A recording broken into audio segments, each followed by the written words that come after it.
have another ghost story to tell. This is the story of the night at Otterbien Cemetery. This was truly one for the ages. Oh yeah, yeah, it was. Okay, so what had happened was that at the time, am I allowed to? Myself, my ex-wife, Yes. one of our buddies, Jared, And his ex-girlfriend.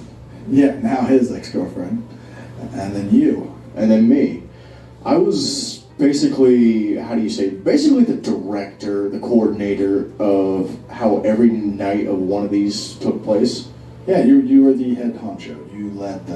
You recruited the crew that was willing to go wherever you wanted them to go. Yeah, so this, I'd say, give or take, I was still working at Logan Walmart at the time. So this is 2017, 2016.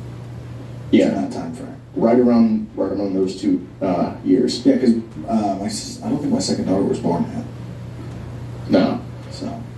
So that night we all met up because we were getting to the point where we were kind of burnt out on finding places and whatnot, and we wanted that last hurrah. Yeah. And I've mentioned to you guys on numerous amount of occasions about a cemetery that I've actually personally covered here recently. It is the Bloody Horseshoe Grave in Otterbien Cemetery near Rushville and Somerset. Yeah, this one was a little different because usually when you get a story or you're looking into something, usually what you're looking at is you're going there for that purpose. Like that's what you're supposed to be investigating. That's what you're supposed to be looking for, right?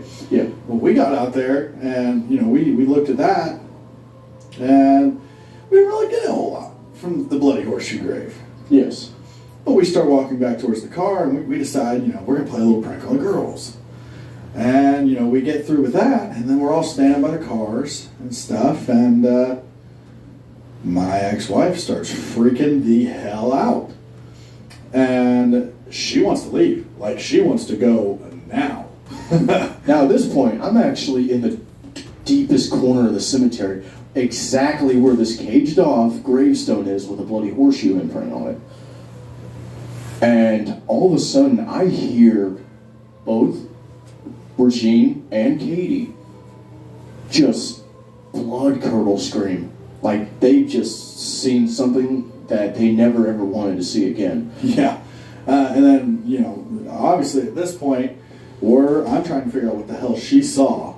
And she says, look, it's still there. And I'm keeping in mind Travis is on the other side of this church. Okay? There's a church out here at this cemetery. It's an abandoned church. Yeah. And I look over where she's pointing, and clear as day, there is a menacing face in the window. And no sooner than Travis comes around the church, the face disappears, of course. So in my mind, looking back at it now, because in the moment I was like, well, Travis, why are you messing with girls? But looking back at it now, Travis was coming around the front of the church, and it was still there. And disappeared once he got on our side of the church. So that kind of debunks the first unexplained thing, like if somebody was doing it, because we were the only fucking people there. Yeah. And it could have been you, because you could have been inside the church and been making the face at the same time. And the church was locked up tighter than Fort Knox. So I guess that's kind of where this kicks off and gets kind of interesting, because then we started like, okay, well, girls, you can stay here. We'll start investigating this. Yeah.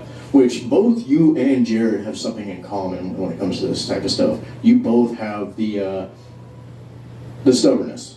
Yeah. You both have this key wit about you, like you want to know what it was, and you're gonna find out. From the 7 gates of hell, you'll find out what the hell this is. Yeah, but the thing, I think the biggest difference between me and Jared in that aspect is I want to find out like if it can happen again. Yeah. He wants to prove that it's not real. He wants to prove that it was a flash or a reflection. He wants to solidify that it doesn't exist. And both are relentless pursuits. Both are very stubborn pursuits, as you put it, and both are very hard paths to take, because his path becomes increasingly hard when he's done all the debunking methods and it's still happening and you have no other answer. And mine is really hard because I see it the first time and I'm in disbelief. I'm like, okay, well, you did it for me once. Can you do it again? Yeah. And then when it does it, I'm like, did it fucking hear me? Like, am I communicating with something that's not in a body right now?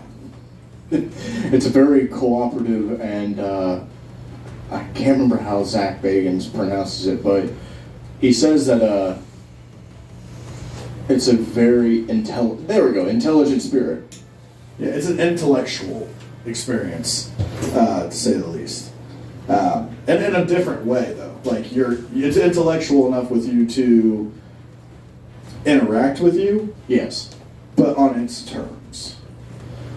Yeah. If I remember correctly, what I saw may have been completely different from what they saw, because what I saw was an old man face. Like, Yeah, that's what it was. It was like pale white, and it looked like it pissed. Like, if you ever watch a movie that has like just the old man villain, yeah. that stereotypical like grungy, mean old face, that's what it was. That's what it looked like to us. All right. Well, I think that's about all the time we have for this episode. And keep yourselves tucked in at night. Please subscribe to the Punkcraft channel.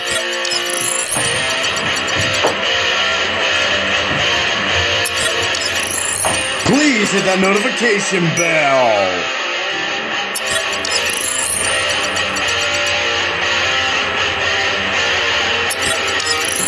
And thank you for watching. Leave a comment. Bye!